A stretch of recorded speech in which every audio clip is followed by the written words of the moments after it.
Agence nationale pour la promotion de l'emploi ANP aye barake minendi bolola barake la chamama o kana kelinka attestation de fin de formation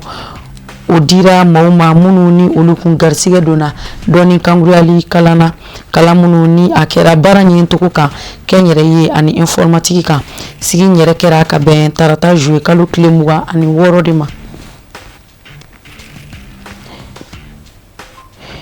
Festival Balani Dorokun atako folo baro ulunu dona Mali jamana kone anno kaben tarata jouer kalu klemuwa ani shegima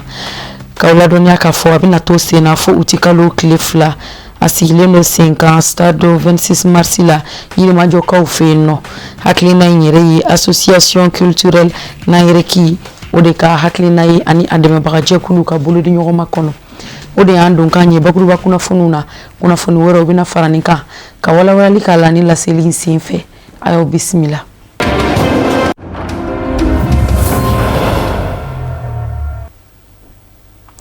Ambalima bamanan kamena umalikona ni malikoka wali mando folio benyeshi au kelengele na bela jelema fo yan fa osigoro la ka fonyana akaw bismillah ka biba mananga kuna foni sorole unkeneka mimi na wala wala lichama kyawi mali kuna foni au ani jien fa wore kuna foni au la ina fokomi ani au klula somikaba Agence nationale pour la promotion de l'emploi ANP aye barake minen chamandi bolo la barake la chamama o kene kelinka attestation de fin de formation o lakodonga fe taraka di mauma mununi olu garjige dona doni kanguriali kalambulula kalami ni asira bara nyini toka kenyere ani informatique degelika sigi nyere kera ka ben tarata jouer kalu klemwa ani worodima ANP ka centre de perfectionnement et de reconversion la kene anyemoya ani abonyana karama okumbela jelen talino ka kalifa Mali jamana ministri mini okacha wenyeshin barako ani bara dege ko ma anga jamana kono Safiatou Sidibe ani Boubacar Traoré Sherif la TV jabrani sotokolo lule tumbe no anga jeka soro le mfle. Formation ko fe no e baradigi o mi be sabuke ka barasoro no ya chugumina mabulu Agence nationale pour la promotion de l'emploi ANP nale ka baraika barake balia kele chômage kere binakuka uye kiti keme duru no e barake minanwi mi be se ka ke shini machine ma kama u ka barayoro la tagagne ni barake mina nyumanwi corps de métier chamambala coupe couture bala agroalimentaire bala plomberie coupe couture chama donc bara chama bala comme là donc ambe fait ka fo bénéficiairement ou ka haklita ka barake pour que emploi chama ka créer au cofé voilà donc ambe fait ka autorité befo le président de la transition ani ministre de l'entrepreneuriat ani premier ministre ani anga conseil d'administration parce que au lieu de andeme ko savait pour que demain ikake au demain fana au té social et économique c'est-à-dire que pour que aka emploi chama créé awya muso chama bala ay fana attestation formation en informatique entrepreneuriat ani culture entrepreneuriat ani informatique et technique de recherche d'emploi baradegi donc aux formations kera ay attestation comment ça va ani binani kononton dédié donc vraiment vous faut encourager abiuka employabilité et améliorer marché de travail là kafarani baraka mine keme duru inka ma keme saba an binan ni konoto olu fene uga kalanku sebe soro no e attestation et formation ko fe mime talike bala nyini chugoyaw ani kenyere keto nyuma fokata se anga subhana manshu la barako nyuma demain koni ajaranye foka damateme parce que hakla baranyuma de benise mogoma ani chesiri bimani ANP bla bara la ñogon fe ani femero ke minteni maintenant ka dana fo kata en visiter ka ye kam go be barake menana ka do faranga barake menaka c'est que ye waliya do de en fin donc ambe transformation agroalimentaire la bi awya ene kumana bénéficiaire be to la donc barake mena fen mi flekene kaya a clanendo bela jilen ka tiage bolo de ma menu ñe tailleur bolo yo luta diruma agroalimentaire ta dira ñe bala fen chama di ba kono donc ne be spécialement agroalimentaire de camp donc ambi ala fo ka barkada ambi asimi kanga ni anyuma fo ka ministry fo ambi ANP fo kosobe ne ni senjalendo kosobe parce que femindo betise ka o chance soro donc ni an e o chance soro ka se ka o participer fo an ye o attestation sɔrɔ an kan ka min kɛ à notre tour an kan ka o bila bala parce que chance de do parce que attestation dira mais attestation dɔrɔn tɛ baara kɛ quoi donc an yɛrɛ de bi taa an ka initiative ta pour que an sera ka an degela min na an bi taa bila en pratique quoi. An ka minisiriso min ka baara bɛnnen bɛ kɛnyɛrɛ ye ani baarakow binankun kan kɛnɛ kɔnɔ a ye jamana ɲɛmɔgɔw ka wulikajɔ ni cɛsiri jira ka ɲɛsin nin waleya ninnu ye jamana kɔnɔ chômage bɛ se ka kɛlɛ cogo min na ka bɛɛ lajɛlen bolo don baara la. ANPE a ye min kɛ o ye ko belebele donc aw fana kan k'a minɛ a minɛ cogo la mɔgɔ 500 minɛ kit 500 baarakɛ minɛ kit bɛ fɔ cogo di bamanankan na en tout cas baarakɛ minɛ a sigima yɔrɔ parce que baarakɛ minɛ kelen tɛ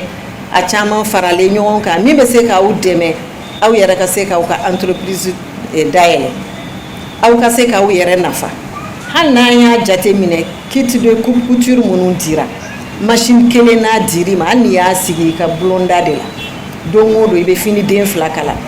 i b'i ka nasɔngɔ sɔrɔ n'i ye muso ye i b'i yɛrɛ ta i bɛ se ka mago ɲɛ i denw ye i bɛ se ka a ɲɛ i sigiɲɔgɔnw ye n'i ye apprenti kelen ta ka fara i kan k'i dɛmɛ donc i y'o fana ka baara créer donc a ye baara kɛ ni hakili ye a ye baara kɛ ni dusu ye. Ni cérémonie de remise kiti min labɛnna ANPE maaw fɛ a baara bɛɛ lajɛlen ninnu donna ni an ka jamana jɔnjɔn dali ye n'o ye hymne national k'a kuncɛ ni kiti ninnu dili ye officiellement fo ka taa se attestation dili ma ani stand minnu tun bɛ kɛnɛ kɔnɔ n'o ye musow ye minnu dɛmɛna ANPE fɛ ka tɛmɛ olu ka baara kɛlenw dangɛnɛmayali ye. Kunnafoni nasira wɛrɛ fɛ festival balani dɔgɔkun a ta ko fɔlɔ baaraw nun donna Mali kɔnɔ yan nɔ ka bɛn ni tarata juillet kalo tile 28 ye a bɛ to sen na fo uti kalo tile 2 26 mars la stade kɔnɔ Yirimajɔ ka ladɔniya k'a fɔ sigi yɛrɛ labɛnna association culturelle Nangɛrɛki de fɛ ani a dɛmɛbaga jɛkulu olu ka bolodi ɲɔgɔnma kɔnɔna na a dakun balani ye folikɛ minɛ min don a bɛ kɛ sababu ye ka bɛn ani kelenya sabati adamadenw ni ɲɔgɔn cɛ. Samayira Sanogo ani Ibrahim Kulibali olu de tun bɛ nɔ Sherifla TV Jabaraniso tɔgɔ la. Ka sangani ni kɛnɛ in baaraw ye association culturelle Nangɛrɛki min ɲɛkun bɛ misi Kasim Bengali bolo ka tɛmɛ o dɛmɛbaa jɛkuluw ka magɛn fɛ o kɛtɔ filɛ ka festival balani dɔgɔkun tako gale ko baaraw foroba nun do kɛ. Festival an y'a dabɔ jamana ɲɛmaaw ka laɲini min ye k'a fɔ ko an ka seko ni dɔnko dɔ kɛ sinsinbere ye min bɛ jamanadenw kala ɲɔgɔn na an ye o hakilina de ta ka an ka bere ta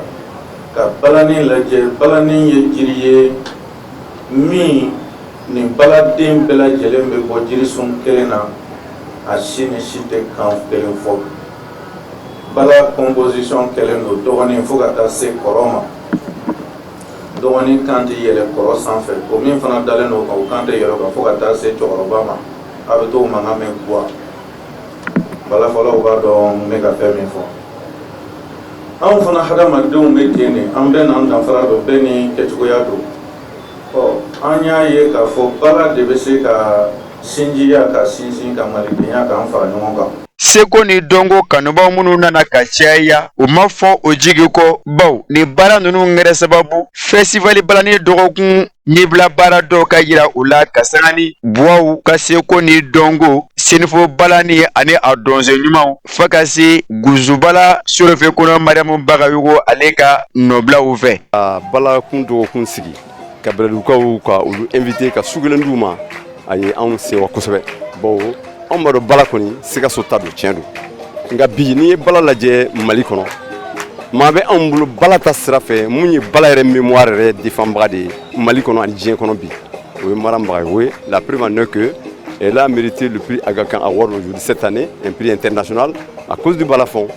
donc c'est tout un honneur pour nous an ka se ka nin kɛnɛ kan an sewalenba alors k'a ɲini bɛlɛduka bɛɛ fɛ nin su kelen kɔni ye bɛlɛdugu ta de ye bɛlɛdugu cɛ muso a denmisɛn makɔrɔba bɛɛ lajɛlen ka bɔ ka na 26 mars da la ka na an ka baara fɔlɔw lajɛ. O kuma nin dɔgɔkun kelen in kɔnɔna na Kɛnɛdugu bɛna fara bɛlɛdugu kan ka fara Manden kan ka fara Bɔbɔdugu kan ka na dɔgɔkun kelen kɛ ɲɔgɔn fɛ yan ka badenya ni sinjiya k'o kuma fɔ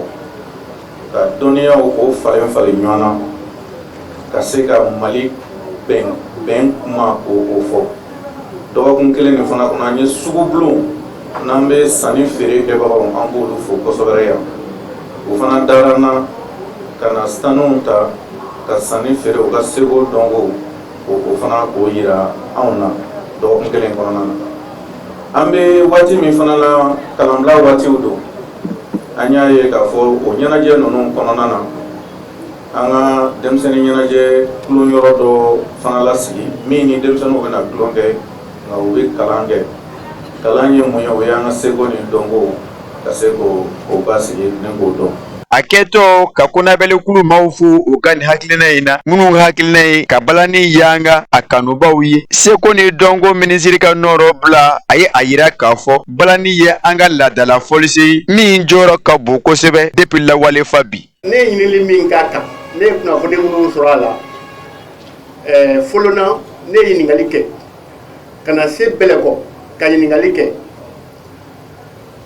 ka balafɔla ɲininka n ko bala yɛrɛ kɔrɔ ye di dɛ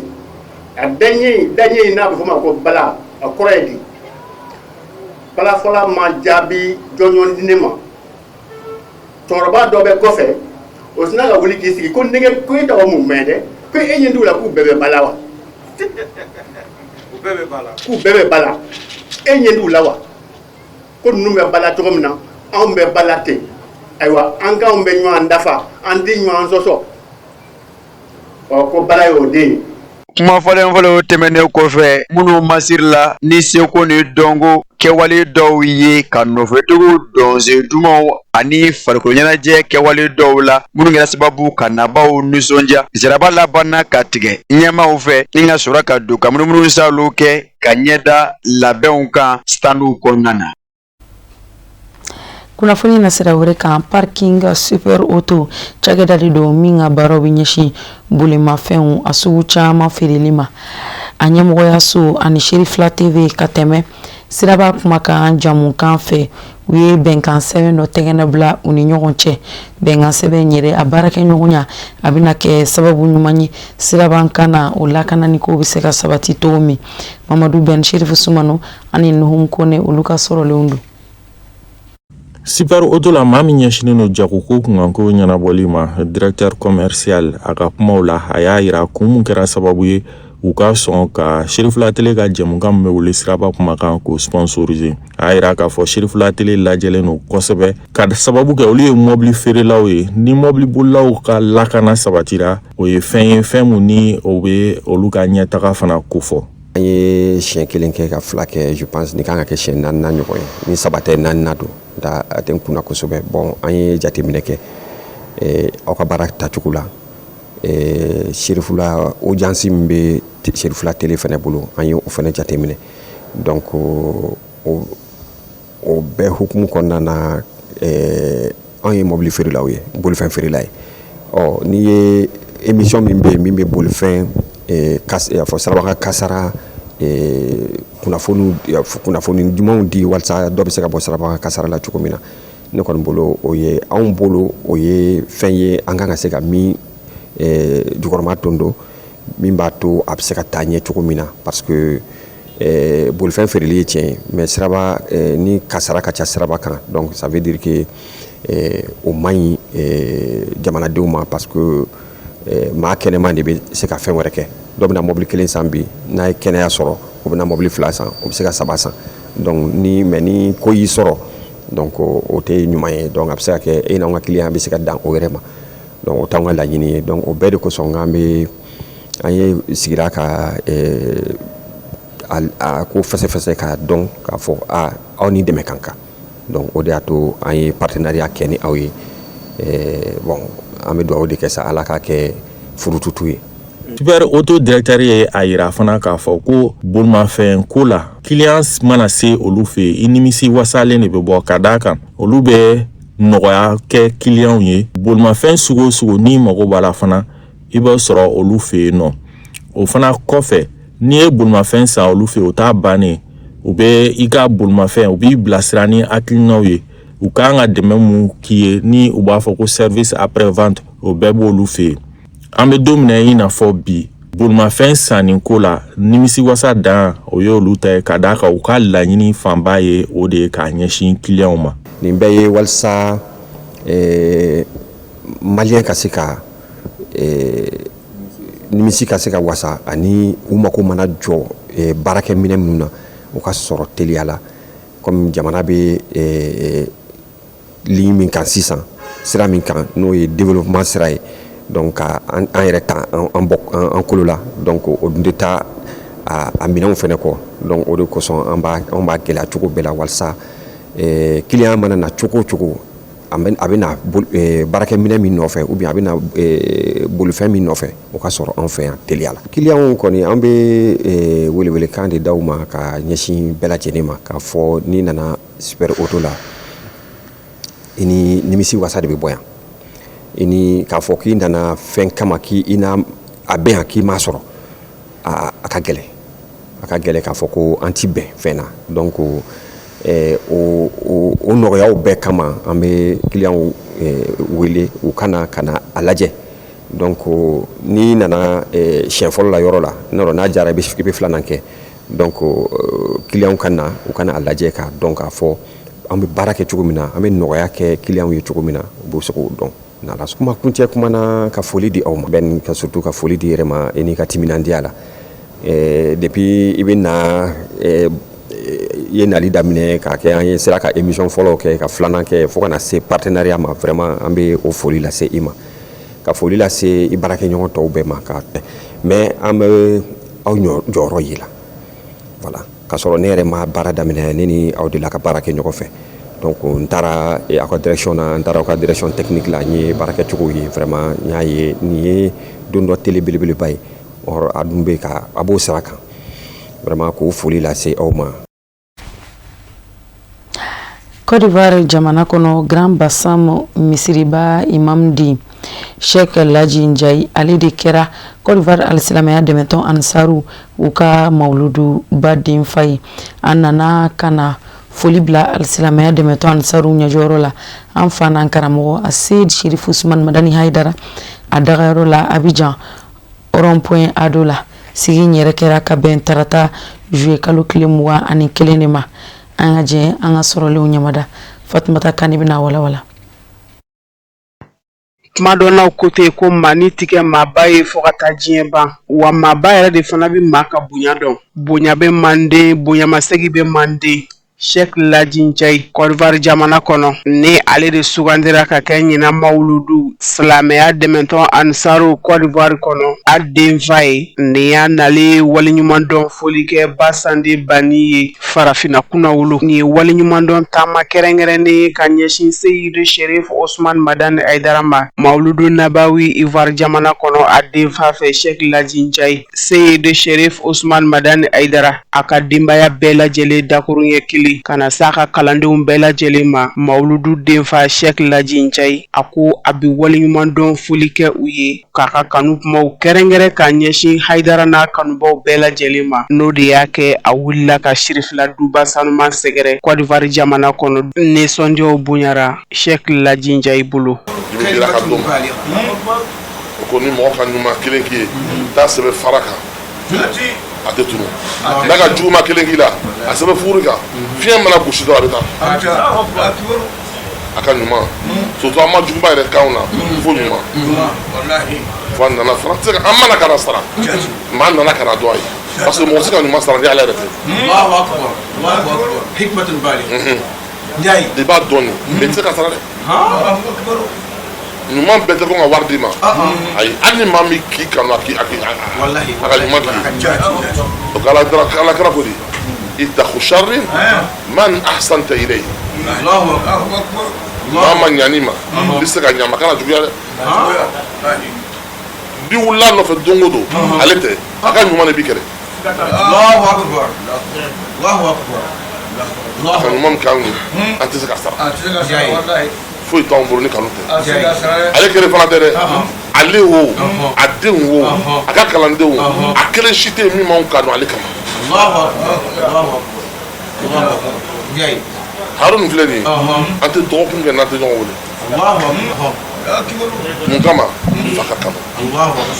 n'i kɛra mɔgɔ fɛ i bɛ k'a den fɛ den kanu de bɛ fa ka kanu yira kana fo alimami kan wele sisan ko tola foli kɛ ko programme bɛ cogo di n ko n bɛ da la ko cogo di n ko ne bɛ yɛrɛ bɛ da la hali ma sara la n ma sara mɔgɔ si la dugukolo kan n sera dɔrɔn ka localisation ɲini ka hami don a ko bɛ an sera donc ala le k'an nana an ka seyidu fo ka n'an fa fo an ka karamɔgɔ cɛ fo. Mani tɛ se ka maaba bonya jira Sheikh Laji Njayi a y'a jira ka kumaw kɔnɔ k'a fɔ ko Seyidi Sherif Usman Madani Haidara ɲɔgɔnna maaba ani bonya ka kan ka d'a kan a jɔn bɛ jɔyɔrɔ min na a sen d'a mɛ dingɛ minnu da la o doniw ta b'a ye ala yɛrɛ kelen ye o de kadara kɔnɔ Sheikh Laji Njayi y'a jira k'a fɔ ko Basande Bani ani bonya ka kan ani tasibilaw ka kan sanga ani waati ka d'a kan jɔyɔrɔ bɛ nin cɛ in na farafinna gun kan. Mɔgɔ dɔw bɛ yen bɛɛ bɛ sɔn bɛɛ de kan ka mɔgɔ dɔw sɔn o ye kanu ka sɔn i fa hali ni diɲɛ b'a bolo i bɛ barika san n'a ye ni b'a bolo i t'o filɛ dɛ e fana jɔyɔrɔ ye min ye i b'o kɛ i b'o barika sɔrɔ sɔɔni tɛ o e k'a d'a ma i ma d'a ma ale bɛ mɔgɔ kelen min dumuni sɔgɔma ɲɛ kelen e ka san i tɛ se k'o dumuni dɔnnikɛla ba dɔ tun bɛ Bagdad a bɛ misiri da la ale de bɛ mɔgɔ mana bɔ misiri kɔnɔ a b'i sɔn dɔnnikɛla wɛrɛ bɛ yen a ɲɛ b'a la a bɛ sɔnni na a ko mɛ ale ma min faamu n'ale ka mɔgɔ sɔn a bɛ tila tugun a b'a jaki a b'a fɔ i ni ce dɔnnikɛla wɛrɛ bɛ ale ɲɛ b'a la ko ne min ni ɲɔgɔn nin fana kabako ye dɛ anw fɛ n'an ka mɔgɔ sɔn an b'a fɔ i yɛrɛ k'a fɔ k'i ni ce mɛ e de bɛ mɔgɔ sɔn i bɛ tila k'i ni ce o fana ye juma ye n bɛ fɛ i ka dalilu di yan n bɛ kuma fɔ n ye min faamu dɔnnikɛla ko a ma ko ni ka minnu sɔnna n b'a fɔ olu ka o ni ce a ko ne k'ale kelen de sɔn ale bɛna minnu sɔn ne k'olu dɔn wa ale mana di fɛn fɛn ma ne b'o baraji sɔrɔ donc kan k'a fɔ ale mako tɛ wari la abadan ale mako bɛ mɔgɔ ka hinɛ de la mɔgɔ min bɛ mɔgɔ hinɛ a dɛmɛ a fana ka mɔgɔ hinɛ i fana ka baraji sɔrɔ. Kanu kumaw waleɲuman dɔn ani bonyamasegin kanw ka ɲɛsin Seyidi Sherif Usman Madani Haidara ni a ka denbayaw bɛɛ lajɛlen ma o de kɛra waleɲuman dɔn kanw kɛrɛnkɛrɛnnen Grand Bassam Alimami ba denkɛ fɛ Sheikh Laji Njayi ni ale de kɛra ɲinan mawuludu Côte d'Ivoire jamana kɔnɔ a denfa kɛrɛnkɛrɛnnen wa a ma da o damaw ma Sheikh Laji Njayi a n'a ka maabaya a ye suli Basande Bani ye ka dugawu kɛrɛnkɛrɛnnenw ɲini a fɛ ka d'a kan ale dakɔnɔ duwawu ti bi cɛba min ni ala ka di farafinna dugukolo kan Seyidi Sherif Usman Madani Haidara wa ale de dakɔnɔ dɔw sanuman ye baara ninnu bɛɛ lajɛlen kun cɛ. Côte d'Ivoire jamana kɔnɔ hali bi Konatela denbaya o fana bisimilara alisilamaya dɛmɛtɔ Ansaru ɲɛjɔyɔrɔ fɛ a dagayɔrɔ la rond-point Ado la k'aw ladɔnniya k'a fɔ sigi in kɛra nisɔndiya ni farifoni ani silamɛya badenya ni kɛlɛɲɔgɔnya kɔnɔna na Abdul Karim Sako bɛ n'o walawala. An karamɔgɔ Seyidi Sherif Usman Madani Haidara a ye délégation belebele bisimila ka bɔ an karamɔgɔ Azumana Kurati ka denbaya la n'a denkɛ yɛrɛ de tun bɛ délégation ɲɛma ani a balimaw tɔ ka u sen bɔ o kɔrɔ ka na u ɲɛjɔ an karamɔgɔ la Seyidi Sherif Usman Madani Haidara a dagayɔrɔ la Côte d'Ivoire jamana kɔnɔ silamɛya keleya a b'o yira u bɔra u ka so ka na u balimakɛ fo ka na u karamɔgɔ fo ani u diinɛ baara ɲɔgɔn fo ko baw ka kɔn bi ɲɛ an karamɔgɔ Seyidi Sherif Usman Madani Haidara famille Konate maa dɔ don ka kɔn bi ɲɛ o hukumu na a ye bonya min kɛ ka ɲɛsin famille Konate ma ani kanu ni kɛlɛya min ta ka ɲɛsin ma silamɛya balimaya sira fɛ u nana u bonyamasegin kɛ an karamɔgɔ ye baw u fa ani an karamɔgɔ Seyidi Sherif Usman Madani Haidara u ka relation a ma daminɛ bi wa u nana o bonyamasegin kɛ an karamɔgɔ ye diinɛ baara min ni a bɛ k'o kɛ kɔnɔwari jamana kan ni waati in na u n'a bɛ ɲɔgɔn fɛ dusukun na ani waleya bɛɛ lajɛlen na a baara sabatiliw la. Vraiment o lon na tagala ka taga bonyaba kɛ misiri la jɔrɔw di ko to ya jɔrɔ a kan na Manden bonya bɛ yen Manden fana kɔnɔ bonyamasegin bɛ yen donc an ka kuma fɔ cɔnbaw ɲɛna cɔnbaw sela k'o kɔɲɔ bɔ an mɔgɔ damadama na k'i komi a tagala ka taga foli kɛ an fana dɔ bɛ ka na bonyamasegin k'a ma a n'a ka jama ko Haidara aka bonya min kɛ n'a ma kɛ anugu ye dɛ a k'a kɛ Ala le ye a ka bonya min kɛ n'a ma kɛ anugu ye dɛ a k'a kɛ kira le ye a ka bonya min kɛ n'a ma kɛ anugu ye dɛ a k'a kɛ Sheikh Ousmane Konate le ye hali bi an bɛ dugawu kɛ an n'a fara ni ɲɔgɔn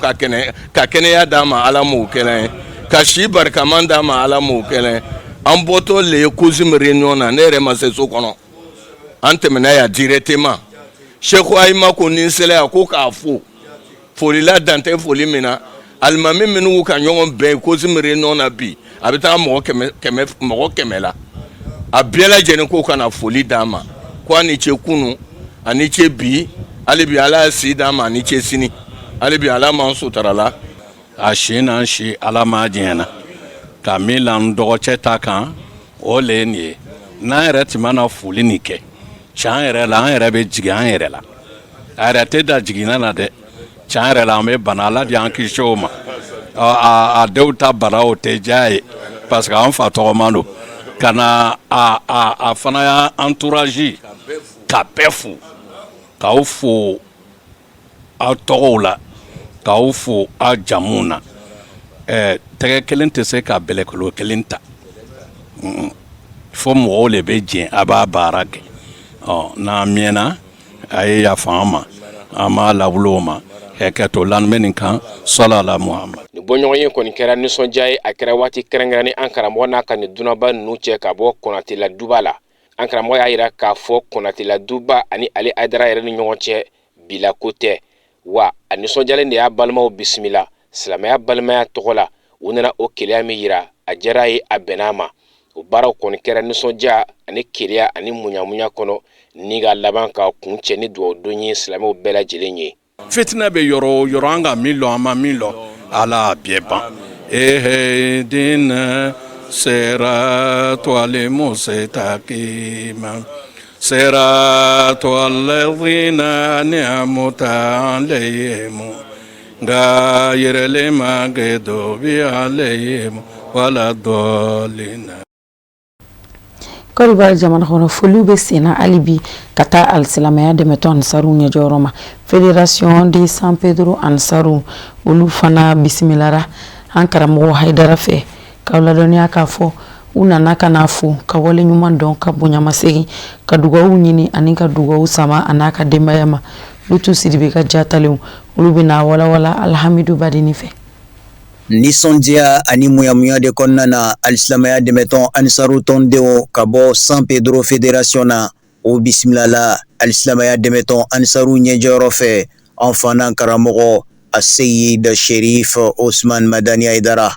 Mali au Conseil islamique du Mali ɲɛma alisilamɛ diinɛ ɲɛmɔgɔw ka fara ɲɔgɔn kan jɛkuluba groupement des leaders spirituels musulmans du Mali ɲɛmaba an fana karamɔgɔ Seyid Cherif Ousmane Madani Haidara. Alisilamɛya dɛmɛtɔn Ansaru ka nin bɔn ye a la laɲini mun bɛ o de kanu ɲɛ da kan ka duwawu ɲini a fɛ ni k'u ka layidukanw kurakuraya a ye diinɛ dɛmɛli sira kan. Alhamdulillah rama an bɛ Ala fo ka Ala tanu ka Ala waleɲuman dɔn ka sɔli an kuntigi Muhammad sallallahu alaihi wasallam kisi ani nɛɛma Ala ko jidi an kuntigi la. Rama kumajan t'an bolo ni kɛnɛ kan an nisɔndiyalen an fari funnen tuma min na an ye karamɔgɔ nali ko kuma mɛn an ye kari 6 déplacé San Pedro Fédération tɔgɔ la ni Ala sɔnna vraiment an nana duwawu ɲini kɛ karamɔgɔ fɛ Ala sɔnna ma an ɲɛ dara karamɔgɔ fana kan donc fɛn min diyara anw ye fɛn bɛɛ ye tuma min na anw ɲɛ dara karamɔgɔ kan vraiment b'an wasa foyi tɛ an bolo sabu an ye karamɔgɔ ye a kɛra wasa ye donc wala an nana duwawu ɲini kɛ karamɔgɔ fɛ yen Fédération San Pedro tɔgɔ la donc San Pedro Fédération min don Côte d'Ivoire kɔnɔ Fédération bɛɛ ka dan kelen o de ye San Pedro Fédération ye donc wala vraiment an balimamuso y'a fɔ cogo min na ni Ala sɔnna ma depuis San Pedro kɛra Fédération ye Ala sɔnna ma a ma kɛ sababu ye ka national bila kɔfɛ a ma kɛ sababu ye ka international bila kɔfɛ anw ye layidu min ta anw ni an nafolo an bɛ Ala ka diinɛ dɛmɛ vraiment depuis an y'a daminɛ fo jusqu'à fo ka taa laban ni Ala sɔnna ma an bɛ layidu di national ma ka layidu di international ma an t'o janfa ni Ala sɔnna an b'an ka baara la an nana karamɔgɔ fo tiɲɛ yɛrɛ la bi an bɛɛ nisɔndiyalen don an bɛɛ fari funnen don an ye san 10 an y'o de di karamɔgɔ sisan a bɔra ka bɔ ko non an kana kɛ san 10 ye an b'a kɛ fo an si n'Ala sɔnna ma ka layidu fana di karamɔgɔ ma an b'a kɛ fo an si n'Ala sɔnna an bɛna bila cɛw ɲɛfɛ Ala ka diinɛ dɛmɛ la Ala ka diinɛ dɛmɛ la ani layidu a dafala ni Ala sɔnna ma inshallah san bɛ dɔrɔn Abidjan kilo 300 ani kilo 60 a b'o bɔ wallahi an jigi kun t'a la ko n'an nana an bɛna karamɔgɔ ye an jigi kun t'a la tuma min na an ye karamɔgɔ ye a barila anw la a kɛra kabako ye anw ma donc anw jigi kun t'a la ko an bɛna karamɔgɔ ye heure sera waati min na nin an bɛɛ hakilina pɛrɛ an kɔni bɛna na n'an ye so ye a bɛ komi an ye karamɔgɔ ye Alsilamaya dɛmɛtɔn Ansaru tɔndenw San Pedro Fédération fɛn min ye an balakaw ye o caman kun bɛ nin kɛnɛ kan ka n'u ka nisɔndiya ani u ka waleɲumandɔn fɔliw kurakuraya ni ka ɲɛsin Alsilamaya dɛmɛtɔn Ansaru ɲɛjɔyɔrɔ ma an fana karamɔgɔ Seyida Sherif Usman Madani Haidara a ka wuli ka jɔ la sanga ani waati diinɛ o bɛ se sanayɛlɛ sɔrɔ cogo min ani ka maanifinw jigi tugu ni ɲumanya wale caman kɛli ye. Ami Ala fo k'a barika da ka tila ka Ala fo k'a barika da Ala min sɔnna k'an sigi jɔ ka nin waati sanuman in kɔnɔ an b'a fɔ n ko kuma jan tɛ an fɛ an ta bɛ an ka président ta kan ko ni ko nisɔndiyabaatɔ ma fo a ka tasuma fiyɛ n'a nunji ma faga daji b'a faga Serifukɛ yɛrɛ ye ni kuma min b'an kɔnɔ bɛɛ lajɛlen tununna donc nisɔndiya bolo an ka kuma min b'an kɔnɔ bɛɛ lajɛlen tununna donc an b'a fɔ ko an nana dugawu ɲini Serifukɛ fɛ an ye san 10 ni fédération ma ɲinɛ y'an san 7 ye donc n'Ala sɔnna ma Côte d'Ivoire national an ye san 10 de d'o ma san o san an bɛna kubuta fɔ san 10 donc an san 7 ɲinɛ karamɔgɔ ka dugawu k'an ye an ka san 10 tɔ dafa ka sɔrɔ k'a di fédération tɔw ma. Hakilina jigila an m'aw ladɔnniya k'a fɔ ko nin bɔnye in senfɛ baya layidu wɔɔrɔ o kurakurayara Alsilamaya dɛmɛtɔn Ansaru tɔndenw fɛ ni ka sɔrɔ ka sigi in kuncɛ ni duwawu ta ye. Muhammadu ye bila baara ɲuman min na an b'a kɛ Ala k'a minɛ Ala k'an sa ربنا اتنا في الدنيا وفي الآخرة حسنة وقنا عذاب النار اللهم انصرنا وانصرنا واقض حاجاتنا وفرج همنا واكشف غمنا واستر عيبنا لا إله إلا أنت عليك توكلنا نعم المولى نعم النصير غفرانك ربنا وإليك المصير ربنا انزل علينا مائدة من السماء تكون لنا عيدا لأولنا وآخرنا وآية منك وارزقنا وأنت خير الرازقين صل سبحان ربك رب العزة عما يصفون والسلام على المرسلين والحمد لله. An bɛ to Côte d'Ivoire jamana kɔnɔ hali bi dɔgɔnɔden minnu ni olu sigiyɔrɔ bɛnnen don yen ma u ye bonyamasegin kɛnɛ dɔ sigi Alsilamaya dɛmɛtɔn Ansaru ɲɛjɔyɔrɔ tɔgɔ la k'a yira a la k'a fɔ a nali diyara u ye a bɛnna u ma a kɛra ka sanga ni wajuli kɛnɛ sigili de ye Abidjan kɔnɔna na sigi in yɛrɛ a kɛra wasa ani bonya ni karama ni nisɔndiya kɔnɔna na dɔgɔnɔdenw ani diinɛ ɲɛmɔgɔw u bɛɛ lajɛlen ye ɲɔgɔn sɔrɔ kɛnɛ min kɔnɔna na dugawudenw kɛra ka tila ka labana ka dugawu ɲini karamɔgɔ Haidara a n'a ka denbaya bɛɛ lajɛlen fɛ dugawu kɛra jamanaw ye bɛn ni basigi ani kolosuma na Amadu Jalo ni Buya Kulibali olu de an ka taamadenw ye Musa Fɔnba bɛ n'a lakale.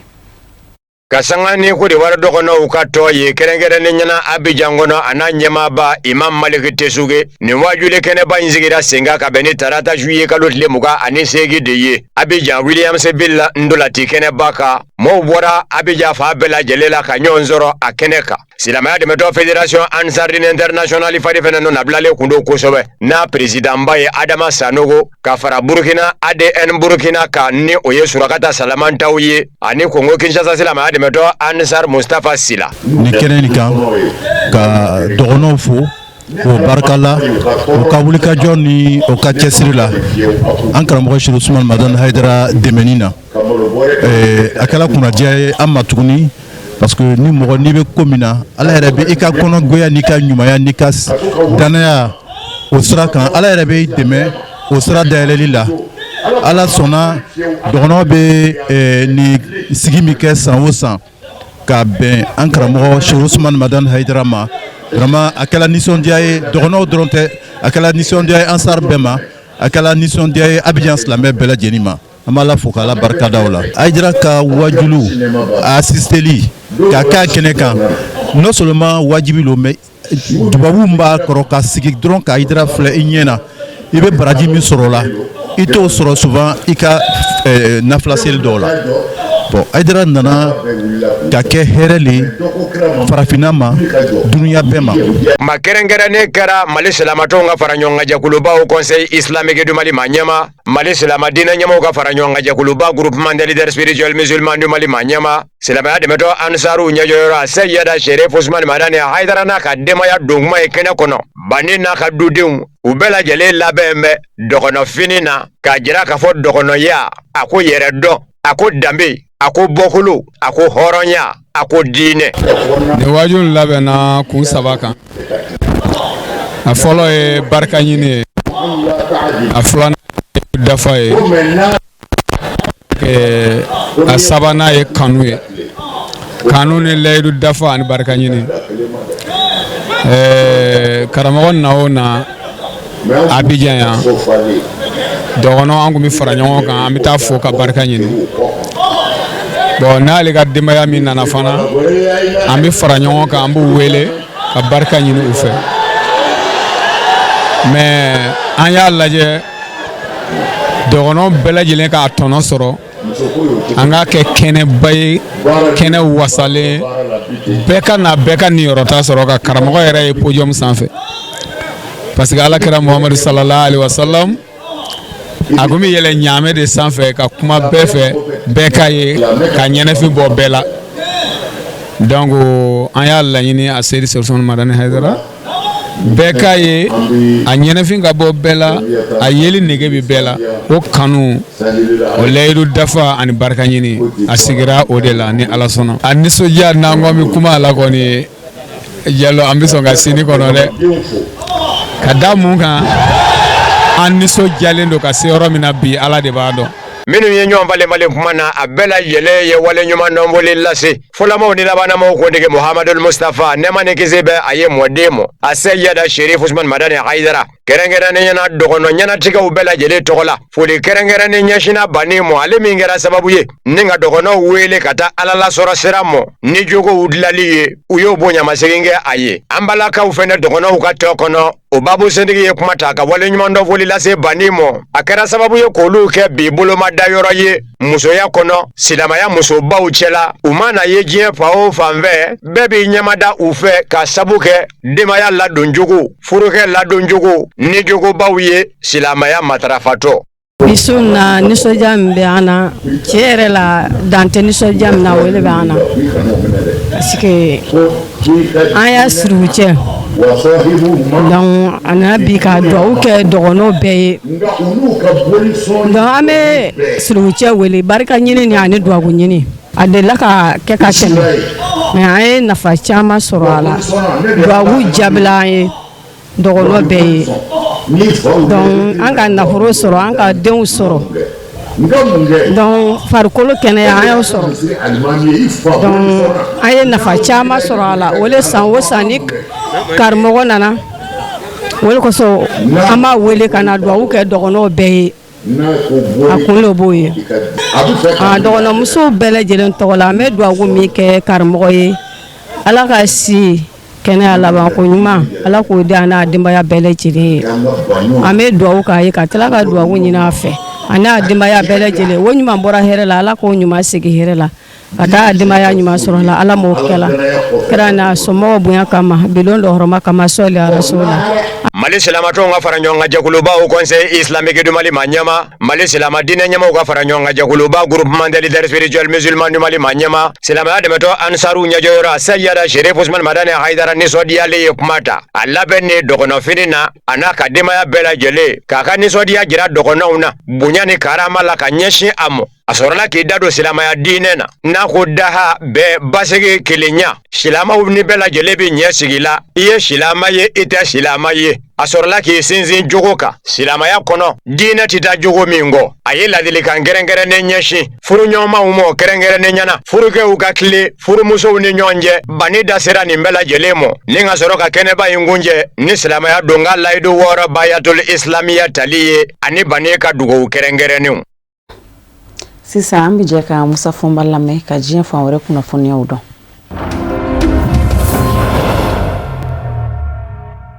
juillet kalo tile muga ani wɔɔrɔ burkina kaw ka jamana den min bɛ farafina cɛcɛ ka na jamana sababu alliance des états du sahel AES commission ɲɛmaaya la basolima bazie a ye kuma ta k'i to niger faba la ɲaame ka sabu kɛ a tangumɛ ye AES tɔgɔ la niger jamana fanga conseil national pour la sauvegarde de la patrie général abdurahman diani u ye fanga tali min kɛ o san sabana san kunbɛ o kɛnɛba de sigi kunbɛ sen kan a tangumɛ AES tɔgɔ la o kɛnɛ de kan a y'a yira niger faba la ɲaame k'a fɔ wari kura ko kuma min filɛ nin ye farafina tile bi yanba jamana ɲɛmaw da ko bena faransefa nɔnabila ni u kama ko ECO san 2027 sankura ko danfara ta ni faransefa cɛ ko danfara min be se ka ye u cɛ tɔgɔ de falenna dɔrɔn n'o tɛ ko sozoro tara sozoro nana o ye jakuma fɔlen ye jakuma kɔ a ko nka a b'a ɲini AES jamanadenw fɛ u k'u hakilina tigɛ jamana sabaw ɲɛmaw Mali ta Burkina ani Niger taw u bɛ hakili jagabɔ la siraw minnu be se ka kɛ nafa ye AES jamana sabaw mɔ u n'o siraw minɛ.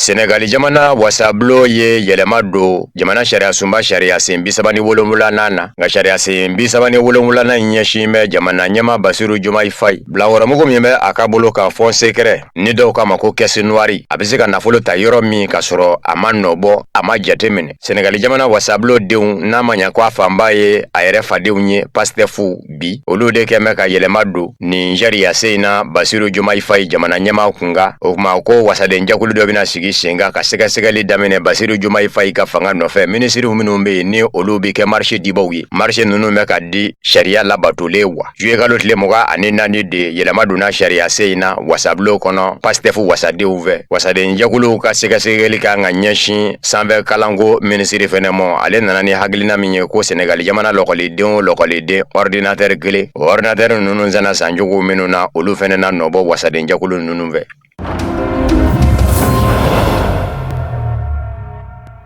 Angleterre kunnafoni di so The Times ka fɔ la kabini juillet kalo tile 28 ye k'a fɔ Ameriki jamana kɔnɔ jakulu min ɲɛsin gundula kunnafoniw ɲinini mɔ maaw kun ka Ameriki jamana fanga ye CIA ani Bani Israɛla ta n'o bɛ wele ko Mossad k'u fara bɛ ɲɔgɔn kan u bɛ ka Iran jamana diinɛ ɲɛmaaba Mojtaba Khamenei ndogoyɔrɔ ɲini k'a dɔn nka kana se nin yɔrɔ in ma u ma se k'a sɔrɔ Mojtaba Khamenei sigira a fa nɔ na Ayatollah Ali Khamenei février kalo tile 28 Ameriki jamana kɛlen kɔfɛ ka bundeli kɛ k'o fa kunnafoni jamana nana ye k'a fɔ Ameriki jamana ka susuli dɔ ye denkɛ in jogi n'o ye Mojtaba Khamenei ye nka danganiya tɛ maa si bolo k'a fɔ tiɲɛ do nin kunnafoni ɲini jakulu filaw Bani Israɛla ta ani Ameriki jamana ta CIA ni Mossad u b'a fɛ ka a ɲini ka kunnafoni yɛrɛ de dɔn yala a bɛ nin na wa n'a bɛ nin na a bɛ cogo jumɛn n'a ma ɲɛ ko diinɛ ɲɛmaaba Mojtaba Khamenei tɛ ka baara kɛ ni tɛgɛrɛni ye n'o ye telefɔni ye a tɛ ka hali maga mansinmafɛn na i n'a fɔ ordinateur a ka gwɛlɛ a ka se ka nɔbɔ nin kunnafoni ɲini jakulu fila fɛ Bani Israɛla ani Ameriki o kuma na jɛkulu filaw kɛmɛ k'u jigi da u ka nɔnabilaw minnu bɛ Iran jamana kɔnɔ ni olu dɛnna ka don olu bɛ se k'u ɲamada Mojtaba Khamenei ni kɔkanmaw bɛ kuma ni sira jumɛnw ye jɔnw de bɛ se ka kɛ a ka danayamaw ye minnu bɛ don a ka k'a ka cika minɛ ka lase jamana ɲɛmaw ma ka se k'olu dɔn ko u ka bolomadayɔrɔ kɛmɛ o de ye. Juillet kalo tile 27 Ameriki jamana nɔnabilaw ni Faransi jamana nɔnabilaw fɔra ɲɔgɔn kɔ diɲɛselekɛnani tɔma Nations Unies ɲɛmaaya so Conseil de sécurité ka sigi dɔ senfɛ ka Faransi jamana lasigidenw to kuma na Ameriki jamana lasigidenw bɛɛ lajɛlen wulila ka bɔ k'u ka nisɔngoya jira Faransi jamana na ko in sɔrɔla fɛn min fɛ a fɔlen ye ko hadamadenya hakɛlabasa jɛkulu min bɛ diɲɛselekɛnani tɔma Nations Unies kɔnɔ n'a sigiyɔrɔ bɛn bɛ Suisse duguba Genève mɔ ko a ɲɛma ka kumaw dafara o kuma na ɲɛma kura ka ɲini a la wale kelen min b'a kunna ni o bɛ manda wɛrɛ ɲini n'o ye Volker Turk ye Ameriki jamana ma ɲɛmaw de kun y'u bana mini ko olu kɔni da fɛ kuma wɛrɛ ka di Volker Turk mɔ nka Faransi jamana ma ɲɛmaw kun b'a fɛ a ka tɛmɛ n'a ka baara ye Ameriki jamana tɔɔrɔ kun Volker Turk kɔrɔ ko kuma bɛɛ ko a bɛ Ameriki jamana fanga de lagosi ko bɛnkan fanga tɛ Ameriki jamana kunna bilen jagoya fanga de bɛ yen min ma n'a diya diɲɛ ɲɛfɛ a b'o de kɛ sendan jamanaw na ko hadamadenya hakɛlabasa jɛkulu in ɲɛma ka kuma bɛnbɔ o de mɔ n'a ma ɲɛ ko Ameriki jamana dɛsɛra ni ma in dɛmɛna Faransi jamana lasigiden min bɛ jɛnsɛrɛkɛ naani tɔma Nations Unies hadamadenya hakɛ labasajɛkulu kɔnɔ Faransi jamana tɔgɔ la Suisse duguba la Genève o de sɛbɛnni kɛ bɔlɔlɔ sanfɛ k'a jira k'a fɔ Amérique jamana bilama a mago foyi tɛ hadamadenya hakɛw la a bɛ k'u buruja ko ni don tɛmɛnenw na a kun gankun bɛ bolomada yɔrɔ ye k'a fɔ bɛnkan manga jamana do ko bibi na ko Amérique jamana ko hali ni maa min y'a ni Corée du Nord sanga gɛrɛndɛ la wali kelen Nicaragua wali kelen Russie la a nani da se a ɲɛru ka jamana ma ko Mali ko Amérique jamana ni nin bɛɛ bɛ se ka sanga gɛrɛndɛ la jagoya fanga la ko de y'a to ko a den bɛ kɛrɛfɛ bi i n'a fɔ nin jamana kofɔlen ninnu ko maa si tɛ Amérique fanga lamɛn bilen o de y'a to jɛnsɛrɛkɛ naani tɔma Nations Unies ɲɛmayaso Conseil de sécurité ka lajɛ senfɛ Faransi jamana lasigiden kuma ta yɔrɔ min Amérique jamana nɔnabilaw sina ka wuli ka u ka sigiyɔrɔ langolo to.